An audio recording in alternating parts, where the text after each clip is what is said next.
conference for a bit, but how are you feeling as a Knicks fan? I know you've got some injuries you're dealing with. You're still watching them every day. You're hoping for the best, preparing for the worst. I know they're currently battling out with the powerhouse of the San Antonio Spurs. Oof. But over the last couple of weeks, are you still got that jittery feeling like right before the flu bug? I'm past the jittery feeling. I'm kind of like I'm like deflated. I see the same thing over and over again. They get destroyed by good teams, especially in national TV. They get embarrassed against in those big opportunities where they can really make a statement. And then even like some of the lesser teams, it takes like a heroic shot in overtime to beat the Blazers the other day.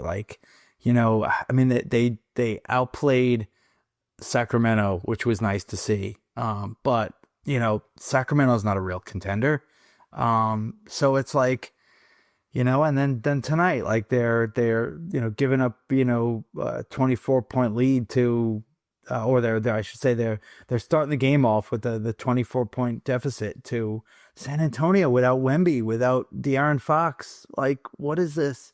I hate to say it. I mean, they're without Brunson. They've been without him, and they could be without him for a while. I don't believe in him the way I did last year. Here's my I'll sprinkle a little hope.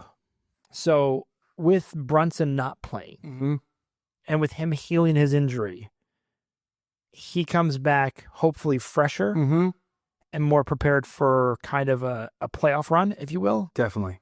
And so in my opinion, when that he is such a talent, but he's also, like we talked about, an abused talent. Yeah. Because he's so little. Maybe he comes back and looks better. The ankle injury, though, he may not come back all the way till next year. There's also that worry. But my hope sprinkler is maybe they all come back and they're feeling good for the playoffs. It's a good point, and it's tough to tell because the Knicks are always so guarded about these injuries.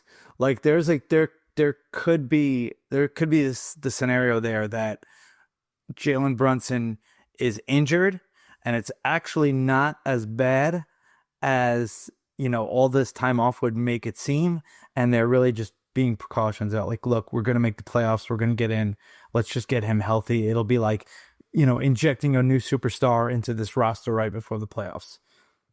That might be the case, but it might also really hurt it. And the other thing that I also like this, your team is learning how to play end games without him, hopefully building up some confidence. But the difference between the NHL, which gives you nothing on injuries, their lower body, upper body, they don't tell you any details, and you can't really tell when you watch a game. You just say that was an odd play. He could have hurt numerous things, but they don't even tell you how long they're going to be out. And with the padding. But the NBA, I mean, I could watch that injury super slow-mo, high definition. You can see the foot bent all the way back. Yes. It's not supposed to do that.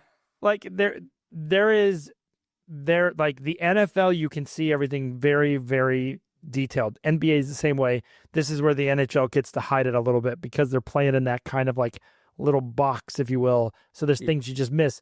So, and not mentioning the fact that hockey players are a different breed. They'll get stitches in their forehead and come right back out, and they look good. That's insanity. But yeah, so you're feeling, this will be interesting to watch you go through the playoffs because obviously you're in a different place than I am as a Suns fan. And I want to jump right into the Suns because we shouldn't cover the Suns forever, but they are battling for a 10 spot. So where you're solidified in the playoffs, the Knicks are in, they have a higher seed. They're exactly where I would like to be as a Suns fan, where I'm like, what's the matchup look like? Yeah.